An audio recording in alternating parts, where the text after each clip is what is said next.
Всем привет, дорогие друзья! Добро пожаловать на мой кулинарный канал. Пробовали ли вы когда-нибудь чемберленский соус? Это так оказалось вкусно. Реальность превзошла наши с Алексеем ожидания, поэтому рецепт рекомендуем на 100%. Мы его уже продегустировали, ссылочку на мукбанг канал оставим внизу в описании под этим видео. Переходите, дегустируйте вместе с нами и готовьте тоже вместе с нами. Совсем недавно мы переехали в Турцию, все эти замечательные рецепты снимаем из нашей турецкой квартиры. Переходите по ссылочке, знакомьтесь, добро пожаловать, будем рады видеть каждого из вас. Ну а сейчас оставайтесь со мной, я вам подробно расскажу, как приготовить вкуснейший чемберленский соус на зиму. Мы начинаем.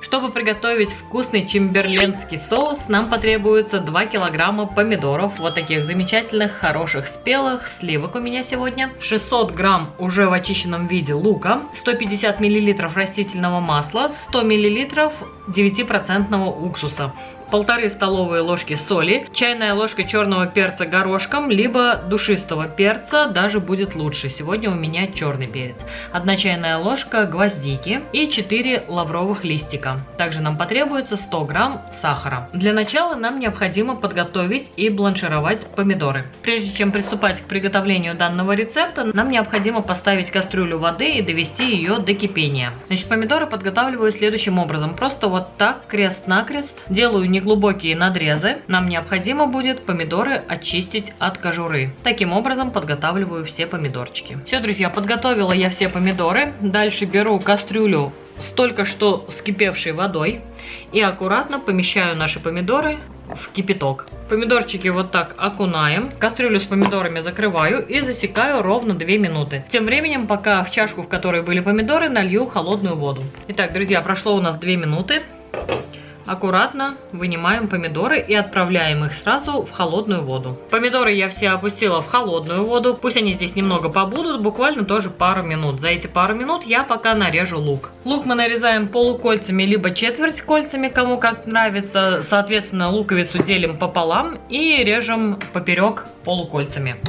Я буду нарезать, как всегда, на своей любимой терке. Луковицу одеваю на плододержатель, разрезаю ее вот так поперек. Таким образом у меня получатся полукольца. И легким движением вот так натираю на своей любимой терке.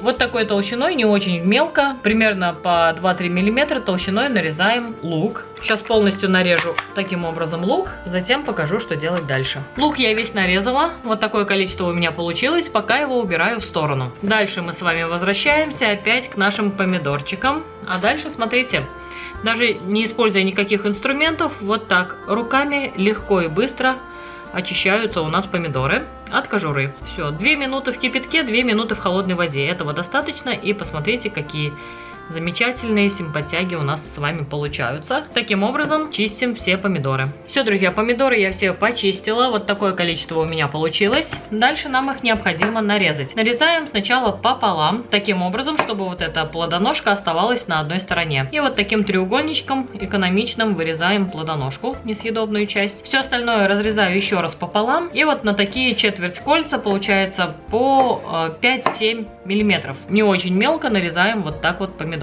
Таким образом, сейчас нарежу полностью все помидоры, затем вернусь к вам и расскажу, что делать дальше. Все, друзья, помидоры я все нарезала и сразу уложила их в кастрюлю. Дальше сюда же отправляем лук.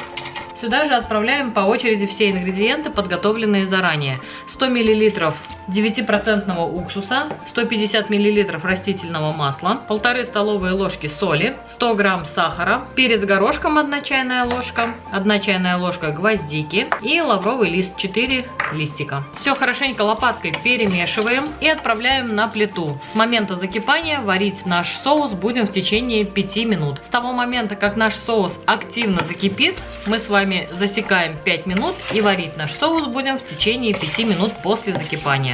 Все, отправляем его на плиту. Итак, друзья, начинает только закипать, но еще кипит неактивно, пока мы не засекаем время.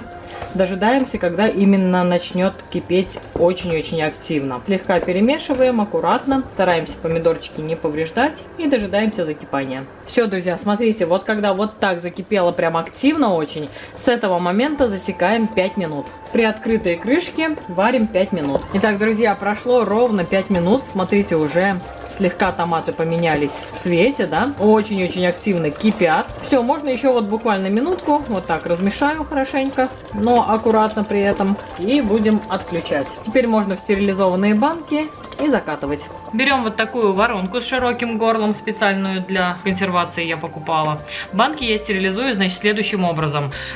Чистые банки помещаю в духовку, в холодную, разогреваю духовку до 160 градусов. С момента, как духовка разогрелась, засекаю 15 минут. Что касается крышек, то их я стерилизую в сотейнике после закипания в течение 10 минут.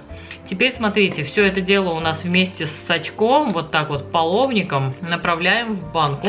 Ой, какой аромат! Гвоздика дала аромат и лаврушечка дала аромат. Очень вкусно пахнет. Попробуйте обязательно, хотя бы вот небольшую порцию сделайте и не пожалеете. Дальше воронку перекладываю на следующую банку, а эту банку мы просто закрываем крышкой. Далее одной рукой я придерживаю при помощи кухонного полотенца банку, другой рукой хорошенько закручиваю и переворачиваю вверх дном. Точно так же сейчас закатаю салат весь, пока он не закончится. Все, друзья, в итоге из такого количества ингредиентов у меня получилось ровно 4 баночки. Ни капли не осталось, прям ровно 4 полные баночки 600-граммовые. Дальше нам необходимо накрыть наш соус одеялом и оставляем на кухонном столе при комнатной температуре до полного остывания. Чуть позже, когда все остынет, мы с вами откроем одну баночку. Я еще раз покажу, как это аппетитно выглядит, и мы продегустируем это на нашем мукбанг-канале. Друзья, посмотрите, вот такая красота у меня получилась. Очень аппетитный салат. Выглядит он просто потрясающе. Запах не передать словами. Нам с Алексеем уже не терпится попробовать его на нашем мукбанг-канале, куда мы вас всех и приглашаем. Ссылка, как всегда, внизу в описании под этим видео. Ну а это видео, если вам понравилось, ставьте мне, пожалуйста, пальчики вверх, подписывайтесь на канал, пишите комментарии. Нам очень приятно с вами общаться. Это мотивирует снимать для вас еще больше вкусных и интересных рецептов. Огромное всем спасибо за лайки, за комментарии, за пожелания. А также всем спасибо за просмотр. Всем пока-пока. Приходите еще, увидимся снова.